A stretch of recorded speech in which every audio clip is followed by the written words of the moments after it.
Picnic जाना हो तो तुम भी चलना, तुम भी चलना, तुम भी चलना, तुम भी चलना, तुम भी चलना। लेकिन भगवान को ये सपरिवार भगवान की सन्निधि को प्राप्त होता है तो भगवान को बड़ी प्रसन्नता होती है कि इसके परिवार, इसके वंश को भगवान ने कितना फलीभूत किया और ये अपने पूरे वंश। मठ मंदिरों को यवनों ने क्षति पहुंचाने का कार्य किया है। इसका तो ज्वलंत उदाहरण सामने है ही। श्री राम जन्मभूमि, श्री कृष्ण जन्मभूमि, काशी विश्वनाथ सब पर आक्रमण करके हमारे आस्था के केंद्र बिंदुओं को क्षति पहुंचाने का कार्य किया है। ऐसा विधर्मियों ने आश्रमों पर, तीर्थों पर, नदियों पर सब जगह अधिकार करके रखा है, देवालयों को नष्ट किया है। यहाँ पर न योगी नैव सिद्धो वा न ज्ञानी सत्क्रियो नरः कलिदावान लेनाद्य साधनम भस्मतां गतम्।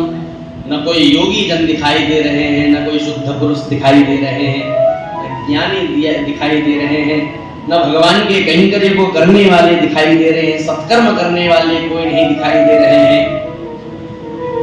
फिजूल खर्चा करने के लिए सबके पास है, लेकिन भगवत कैंकर्य करने के लिए बड़े भाग्य से किसी को भगवान प्रेरणा करते हैं। बड़ी प्रसन्नता है आप दोनों विराजमान हैं। कहा इस कलिकाल ने सारे साधनों को भस्म कर दिया महाराज, सब जल करके भस्म हो गए। सारे साधन, तप जप दया दान धर्म कुछ नहीं दिखाई देता है। अट्टशूला जनपदाः शिवशूला द्विजातयः। काम बाजारों में अन्न का विक्रय होने लगा है, द्रव्य पर निर्भर हो गई है। की पवित्रता का द्योतक है, स्त्रियां व्यभिचारिणी प्रवृत्ति को प्राप्त होती जा रही हैं। इस प्रकार कलयुग के विभिन्न दोषों को देखता हुआ महाराज मैं पहुंचा श्री यमुना जी के तट पर। ऐसा नारद जी महाराज कहते हैं। एवं पश्य कलेर दोषान पर्यटन नवनीमहं यामुनं तटमापन्नो यत्र लीला हरेरभूत। जब भगवान श्री कृष्ण की दिव्य लीलाओं का चिंतन करते हुए भगवान की लीला स्थली श्री यमुना जी के तट पर मैं पहुंचा तो मुनिवरों सुनिए, वहां पर मैंने बड़ा आश्चर्यजनक घटना का दर्शन किया। तत्राश्चर्यं मया दृष्टं श्रूयतां तन्मुनीश्वराः। आप उस घटना को सुन लीजिए। वही मेरा मुख्य कारण है कि मैं उदास क्यों हूँ, मैं सुनाने जा रहा हूँ। आप मेरी उदासी का कारण क्या है। एका तु तरुणी तत्र निषण्णा खिन्न मानसा। जब मैं वहां पहुंचा तो वहां पर एक युवती बड़ी खिन्न मन से, उदास होकर के रोती हुई वहां बड़ी खिन्न मन से बैठी हुई थी। और वृद्धो दो पतितो पार्श्वे निश्वसंदा वचेतनो। और उसके पास दो वृद्ध पुरुष अचेत अवस्था में पड़े हुए केवल जोर जोर से श्वास ले रहे थे, बाकी कोई गतिविधियां नहीं हो रही थी। उनको जगाने का प्रयास कर रही है। मैं वह दृश्य देख रहा था। उनको उठाने का प्रयास करती है, छाती पीट पीट करके वह रोती है। दृष्ट्वा दूरात् गतः सोऽहं कौतुकेन तदन्तिकम्। दूर से यह सब चरित्र देख करके मैं कुतूहलवश थोड़ा नजदीक गया। पास में जब गया तो मां दृष्ट्वा चोत्थिता बाला विह्वला च ब्रवीत वचः। मुझे देख करके वह युवती खड़ी हो गई, बड़ी व्याकुल होकर के कहने लगी। बालो वाच, उस बाला ने कहा, भो साधो क्षणं तिष्ठ मच्चिन्तामपि नाशय दर्शनं तव लोकस्य सर्वथा गहरं परम। अरे महात्मा जी, क्षण भर के लिए रुक जाइए, थोड़ी देर के लिए ठहर जाइए। मुझे बहुत बड़ी पीड़ा है, मेरे मन को बड़ा कष्ट है, मुझे जो चिंता है उसको नष्ट कर दीजिए।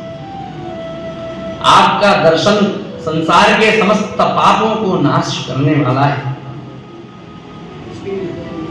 और आपके वचन आपके वचन कैसे हैं? बहुधा तव वाक्येन दुःख शांतिर् भविष्यति। आपके वचनों से मुझे विश्वास है कि मुझे शांति की प्राप्ति होगी। बड़ा भाग्य है आज कि मुझे आपका दर्शन प्राप्त हुआ। यदा भाग्यम भवेत् भूरि भवतो दर्शनम तदा। इस प्रकार से जब कहा, श्री नारद जी महाराज भक्त है, भगवान के भक्त हैं, और भक्त का जो हृदय है वो बड़ा वात्सल्य से भरा हुआ रहता है। भगवान के लिए अगर कोई प्रार्थना कर ले तो भक्त का हृदय तुरंत द्रवीभूत हो जाता है। नारद जी महाराज ने कहा, कासित्वं का विमोचेमा नार्यः का पद्मलोचनाः वद देवी सविस्तारं स्वस्य दुःखस्य कारणम्। नारद जी महाराज ने कहा शनकादि ऋषियों से कि महाराज, मैंने जब इस प्रकार से सुना तो मैंने उस स्त्री से पूछा कि देवी आप कौन हैं, आप अपना परिचय दीजिए। ये दोनों पुरुष जो अचेत अवस्था में पड़े हैं ये कौन हैं?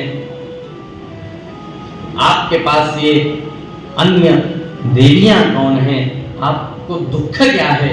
अपने दुख का कारण बताइए। तो उस बाला ने, उस युवती ने कहा, अहम भक्तरिति ख्याता इमौ में तनयौ मतौ। मेरा नाम भक्ति है और यह जो दो अचेत अवस्था में पड़े हैं ये मेरे पुत्र ज्ञान और वैराग्य हैं।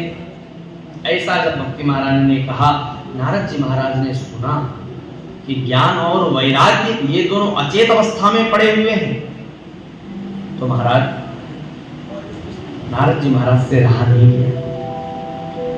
पूछा क्या हो गया? तो कहा समय के फेर से ये जर्जर हो गए। ये देवियां गंगा की नदियां हैं जो मेरी सेवा में हैं। इतना सब होते हुए भी मुझे शांति नहीं है। कहा वैसे तो मेरी कथा प्रसिद्ध ही है, लेकिन आप सुन लें, उसको सुन करके मुझे शांति प्रदान करें। उत्पन्ना द्रविणे साहम वृद्धिं कर्णाटके गता क्वचित् क्वचिन् महाराष्ट्रे गुर्जरे जीर्णतां गता।